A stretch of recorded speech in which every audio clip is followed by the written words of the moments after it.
Mas a teoria ela foi rasgada no golpe.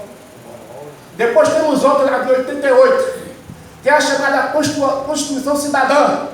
Essa que o PT não assinou. O PT não assinou essa Constituição. Estou errado? Pois bem, autoritarismo de um lado, democracia de outro. Democracia é uma palavra muito vaga, muito ampla. Existem democracias e democracias. Democracia envolve mais a questão social do que a questão política. Só não basta você ter o direito de falar: ah, Bolsonaro é fascista, ah, as milícias fascistas. Não basta isso. Democracia vai principalmente na sua vida, no seu bairro. Tem várias comunidades aqui, centenas, que o cidadão não pode botar o pé. Porque se botar, morre. A democracia tem que passar por aí, viu? Não basta só STF, STJ, Câmara, Parlamento e Congresso. Não basta só isso.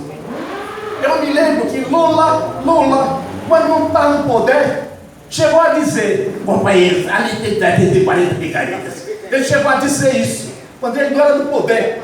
Mas quando chegou no poder, os 340 picaretas se transformaram em 340 companheiros. Depois do mensalão, a democracia deve passar por aí também. Então é preciso ver o seguinte, que a democracia não só corre perigo pelo lado dos militares, não. Corre perigo principalmente pelo lado dos civis. Foi Magalhães Pinto, foi João Agripino aqui, foi Ademar de Barros, que delegou poder para a ditadura militar. Eu pergunto, existe ditadura agora? Pode existir. Mas o perigo não está no fascistinho Bolsonaro, não.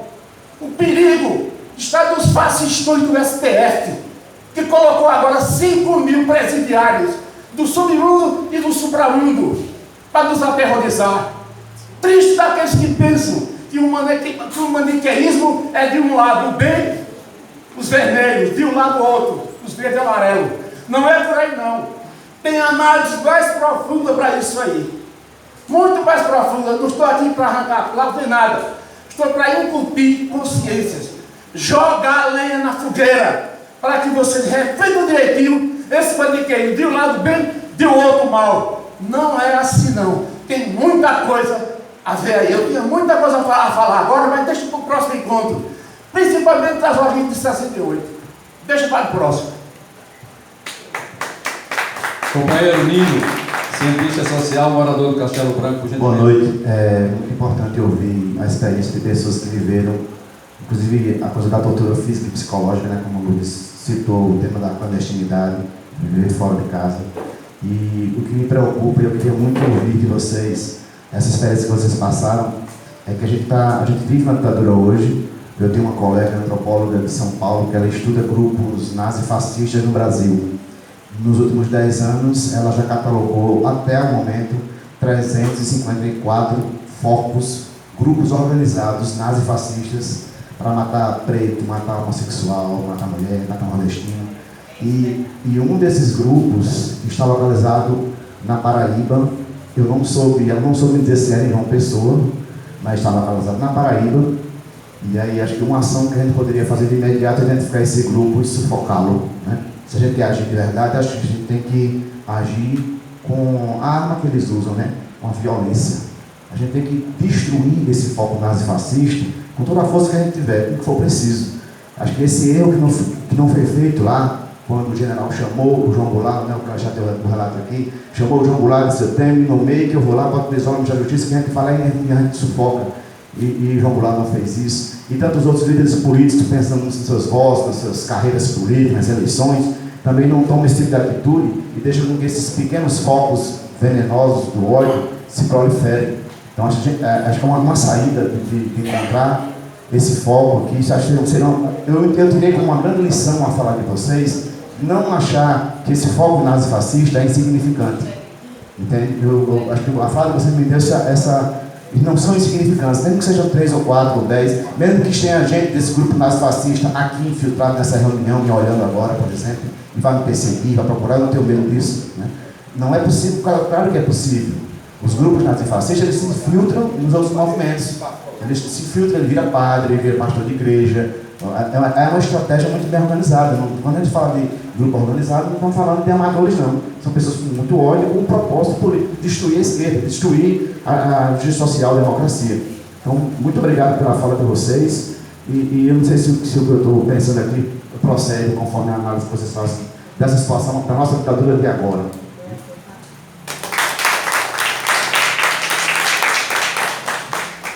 Está aberto para quem quiser falar.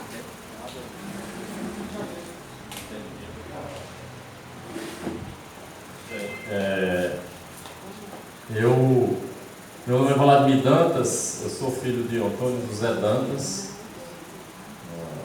também durante a ditadura militar. Ele foi muito perseguido, preso, né? Eu frequentei os cárceres no sentido do apoio que minha mãe e eu buscávamos dar ao nosso pai. E aqui o quartel do 15, o quartel de engenharia e os quartéis e as prisões que eram espalhadas no Nordeste todo, praticamente todas elas a gente passava o tempo todo correndo atrás, porque eles faziam uma tortura com a família, né? Uma tortura, pelo menos com a nossa família, foi uma tortura muito perversa, porque nós íamos para Recife, atrás de papai lá no quartel do Derby. Quando chegava lá, depois de umas 2, 3 horas de espera, não está aqui mais, já está, voltou para João Pessoa, já está lá no quartel do 15RI, que era na porta da nossa casa. A gente morava ali, em Cruz das Armas, numa vila de frente do quartel do 15RI. E, por último, levaram para Sapé, né? Levaram para Sapé com a prisão para matar. Que foram vários que foram para matar lá. E meu pai, ele teve uma sorte, uma casualidade, que ele escapou, de certa forma, por essa casualidade, né? Que vários foram lá para matar, e eles tentavam matar de uma maneira pela saúde, abalando a saúde das pessoas. O pai tomava banho de água gelada, dormia no chão, para poder dar algum problema e morrer, né? Então ele era um negro, né? Pequeno, baixo, mas bem resistente, e não escapou, né, dessas tentativas que foram feitas lá, principalmente em Sapé.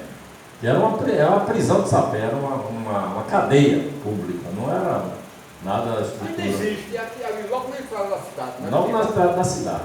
E coincidentemente, uma mulher que era contratada para lavar lá, para limpar, né, uma diarista, digamos assim, vamos chamar, ela foi lá e coincidentemente ela também fazia uma diária, trabalhava numa casa aqui, de família aqui, em João Pessoa.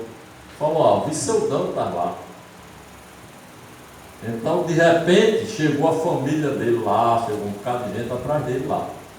Então, ele escapou por isso, porque ficou um negócio meio... Aí tiveram que voltar ele aqui para o quartel. Então, o depoimento dos companheiros e da companheira realmente é uma coisa carregada de emoção, né? E o que a gente está fazendo aqui hoje, e eu penso que o companheiro que falou anteriormente aqui precisava fazer uma reflexão maior, né? Porque o companheiro veio aqui, não fez uma fala situada, né? Pegou a conjuntura política e misturou, né, com uma questão de luta civilizatória. Aqui nós estamos discutindo a civilização humana, que foi profundamente parteada e que a sociedade brasileira, através de uma farsa, de um processo fraudulento, produziu esse monstrengo, esse monstro que está no poder, desse grupo monstrengo que está no poder, e que faz uma saudação aos criminosos que torturaram nossa gente, nosso povo, nossa juventude. Então, e passa a forçar procedimentos totalmente anticivilizatórios, procedimentos de mudar a história, de falsear a história, de tirar dos livros essa realidade, de não considerar aquele período nefasto de 64 até 1987, eu vou até lá, eu vou até a vizinhança como um período que realmente foi muito perverso para a sociedade brasileira. A resistência, que aconteceu depois de 80, de 77, uma resistência que cresceu, nos trouxe uma normalidade, nos trouxe uma Constituição que resgatou a memória de uma perspectiva de construção de uma sociedade mais justa.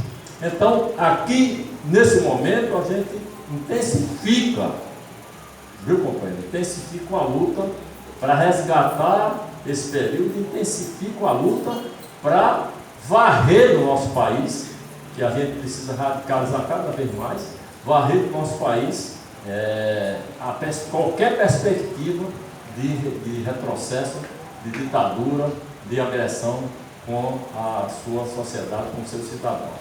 Então é preciso que a gente realmente faça uma reflexão, que esse momento é um momento de homenagear aqueles que resistiram, aqueles que enfrentaram, e a gente nos carregar, nos alimentar da consciência de transformação que essa sociedade precisa, porque mais de 70% da população brasileira continua em profunda dificuldade, marginalizada, com uma série de agressão, e essa democracia que está aí é muito fajuta, é muito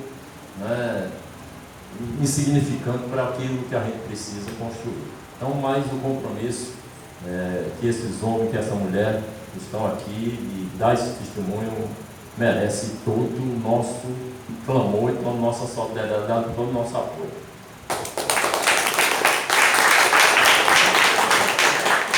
Eu queria só uma pequena réplica, porque ele falou ali, só uma pequena réplica. Antes dela falar, eu queria uma pequena réplica, aqui bem rápido.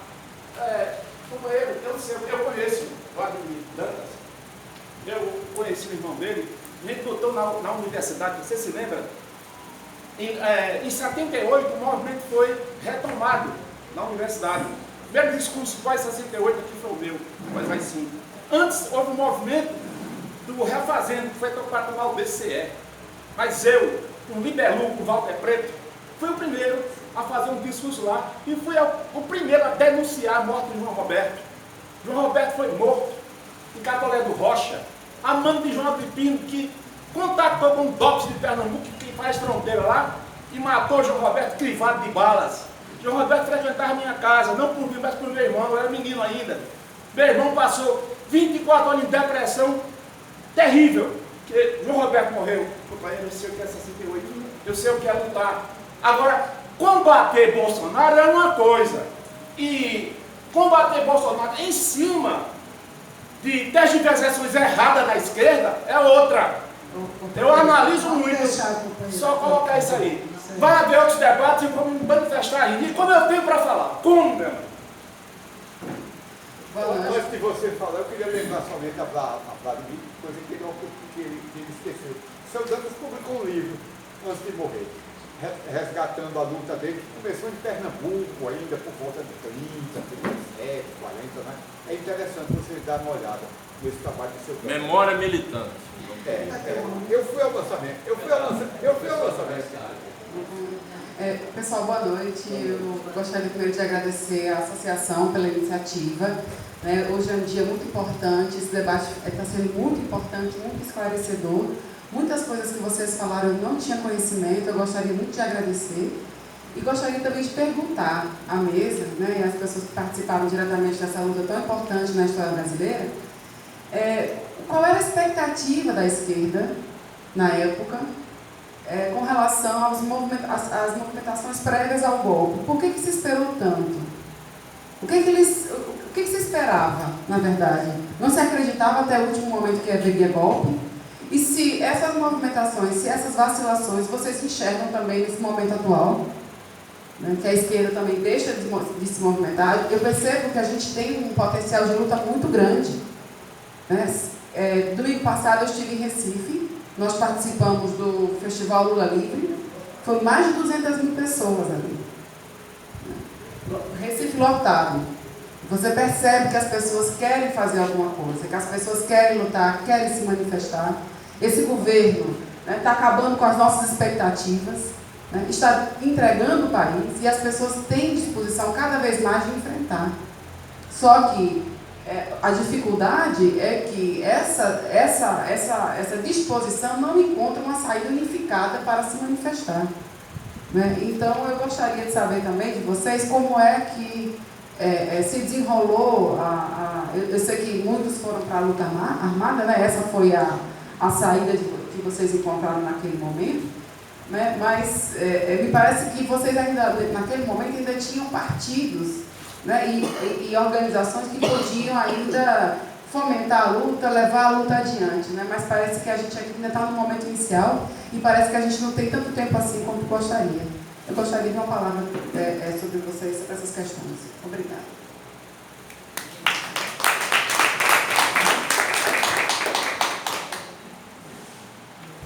Para a gente ter uma ideia, eu fiz uma referência aqui a movimentos muito grandes, como o Leonel Brizola, que tinha uma organização, como Chico Julião, Miguel Arraes, Ladário Pérez, a Associação dos Marinheiros do Rio de Janeiro, que foi muito forte. Hoje está pior, porque foi destruído.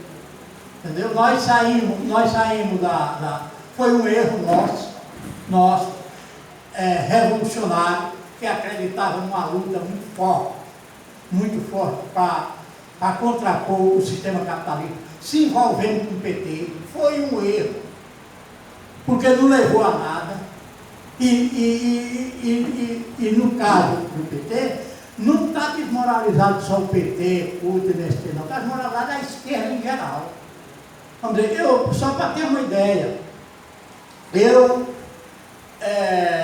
ia em Curitiba, no carro de uma moça da universidade, que a gente ia fazer um debate lá. Quando paramos no sinal, tinha um adesivo de Dilma, o pessoal começou a gritar: ladrão, ladrão aí.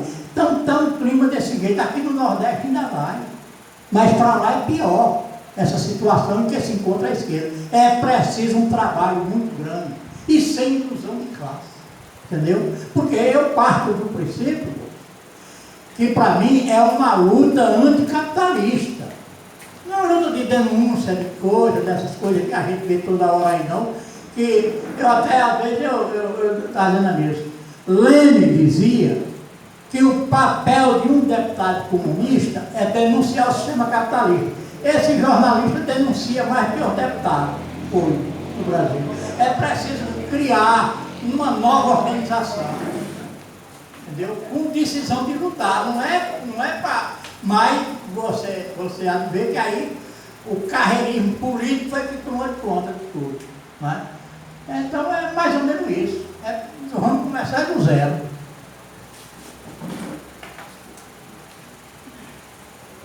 Olha, eu acho assim, cada momento da história, né, ele tem suas nuances. Com certeza que naquela época, e também os partidos comunistas estavam na clandestinidade, até a comunicação era difícil entre os partidos. E não era só os partidos comunistas, existiam pessoas que não eram do Partido Comunista, como por exemplo o Brizola, que era do Mas o Partido Comunista não estava na clandestinidade, não.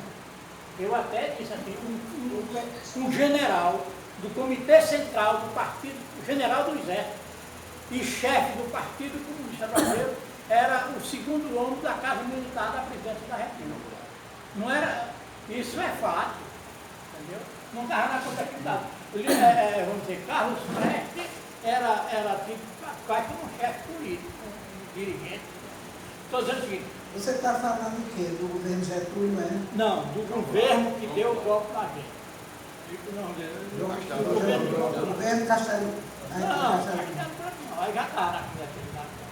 Pois é isso que eu estou falando. Mas no golpe de 64, que o povo partiu para lutar e não tinha organização nenhuma.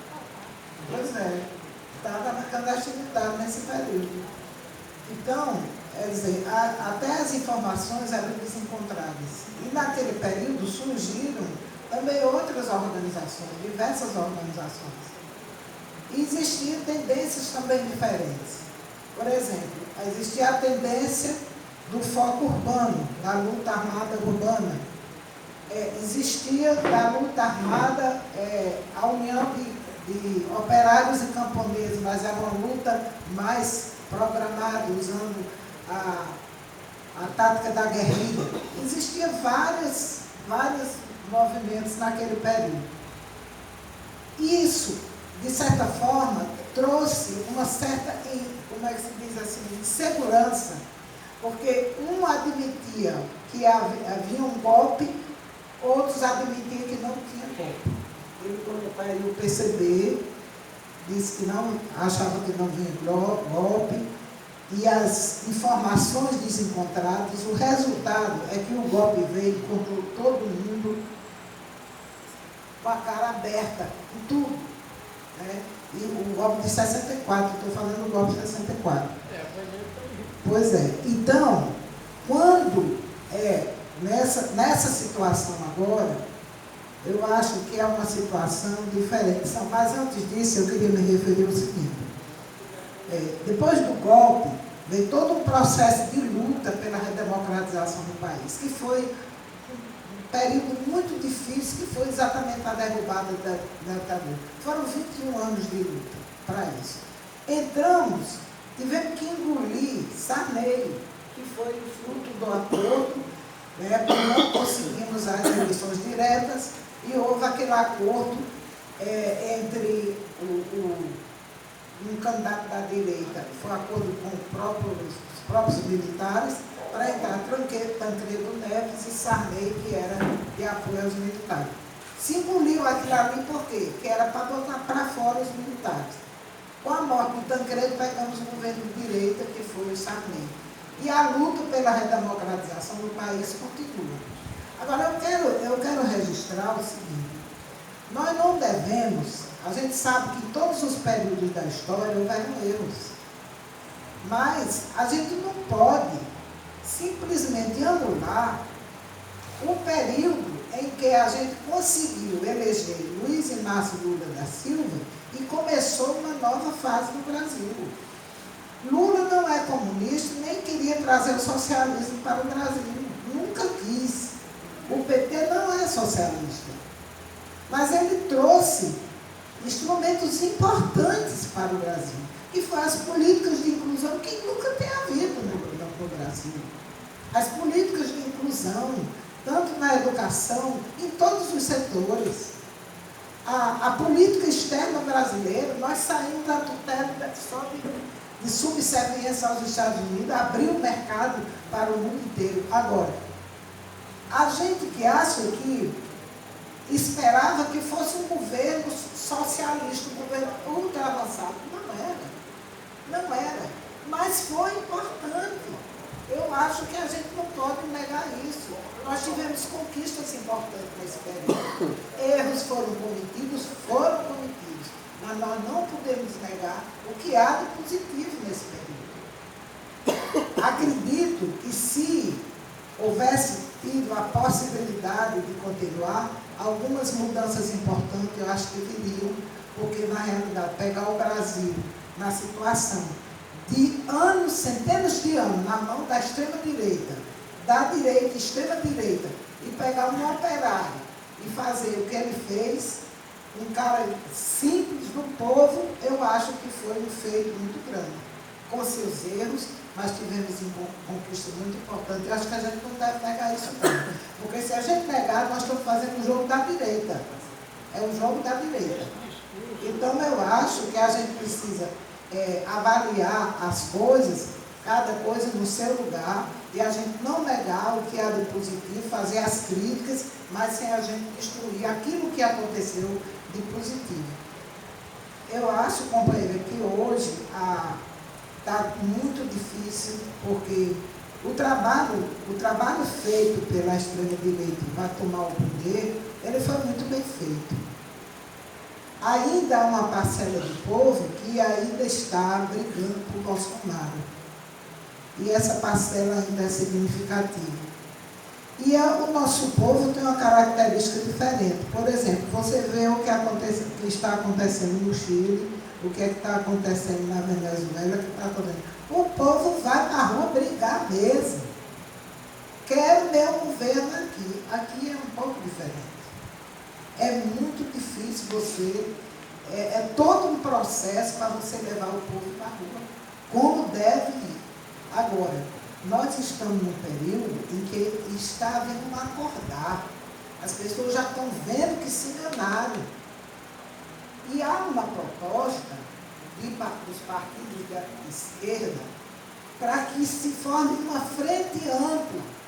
Não é uma frente de esquerda, é uma frente ampla. Todo aquele que for contra o governo, vamos juntar todo mundo para expulsar, porque frente de esquerda não leva a transformação, não, porque é muito estreita, é muito pequena, exclui pessoas que não são de esquerda, mas são progressistas.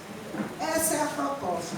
Mas está difícil, é muito difícil, porque essa mesma proposta foi feita na eleição para se juntar todos os partidos de esquerda e outros partidos que queriam somar para a eleição, para evitar a eleição de Bolsonaro, e não conseguiu. A única candidata que abriu foi Manuela Dávila. Mas os outros candidatos ninguém abriu. Porque se a gente tivesse feito uma frente, naquela época, talvez ele não tivesse sido eleito. É difícil aqui no Brasil isso, porque o PT está fazendo autocrítica a esse respeito e revelando por algumas suas lideranças que devia ter apoiado Ciro Gomes. Não sei se tem livro na revista, né? Tem aparecido quem tem se manifestado a esse respeito, o governador da Bahia, o líder do PT no Senado, que é de Pernambuco, não é? Alguns deram entrevistas às páginas amarelas da revista Veja, dizendo isso. Olha, hoje, uma coisa com honestar o que ela está dizendo. Olha, hoje, veja bem, está difícil fazer, até hoje está difícil fazer essa. Nós estamos aí às vésperas de uma eleição municipal super importante, porque essa eleição municipal, ela vai refletir em 2022. Então, ela é muito importante. Se atentem para esta eleição, por favor. Ela é 1922. Está difícil. O que foi que está acontecendo aqui na Paraíba? O PSB, que é uma frente, que está dentro da frente da esquerda, que fez um governo importante, como foi o de Ricardo Coutinho, que o está tocando, se divide numa conjuntura desse.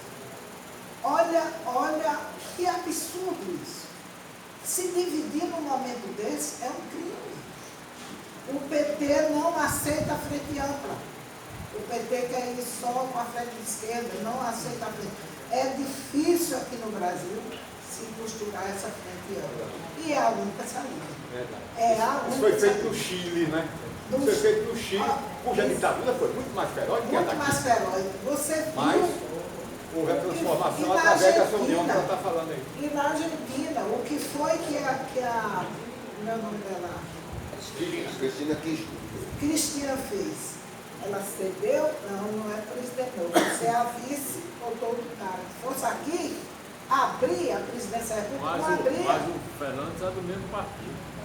Não foi frente ampla. Não, eu digo, ela não foi frente ampla. comandar. Então, é preciso que haja isso, que haja um entendimento dos partidos de esquerda para abrir, porque se a gente não abrir para essa frente ampla, nós não vamos chegar a canto nenhum, não. Porque só com a esquerda nós não vamos. Eu gostaria de agradecer a presença do Beto Cleber, que é professor da universidade, que esteve aqui com o grupo de alunos dele, e o que nós pretendemos atender exatamente o pessoal agora. Agora eu vou encerrar aqui o seguinte, fazer uma colocação que eu devia ter feito naquela hora, mas eu, Calixtrato e mais 2 companheiros somos os últimos presos políticos a serem libertados no Brasil. E isso aconteceu em função de uma greve de fome que nós decretamos e só paramos com a liberdade. Tivemos o apoio solidário do povo da França, da Itália, de Portugal, Espanha, que também fizeram greve de fome lá em solidariedade a nós, exigindo que nós fôssemos libertos. Quer dizer, tinha respaldo à luta dos presos de Itamaracá. Muito obrigado.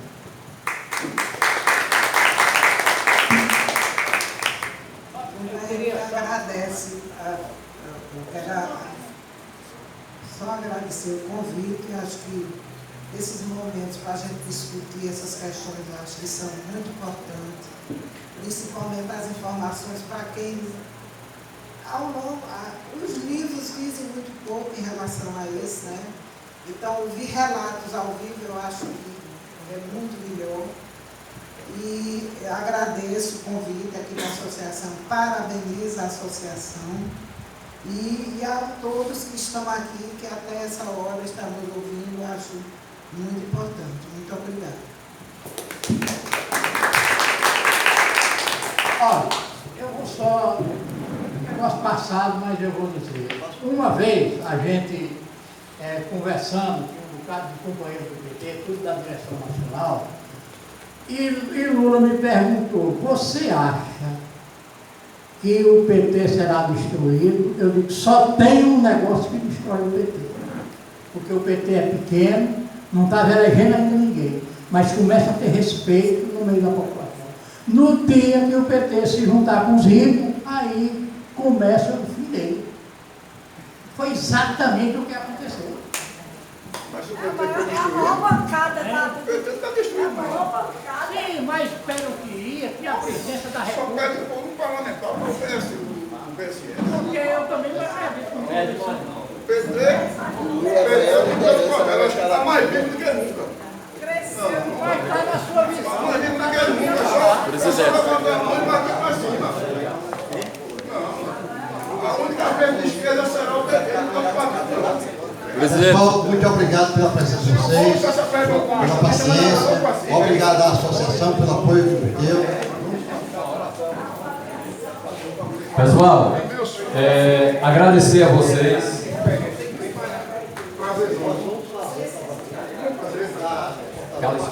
Calistrato, por gentileza, converse com o Renato aqui, Calistrato, por favor.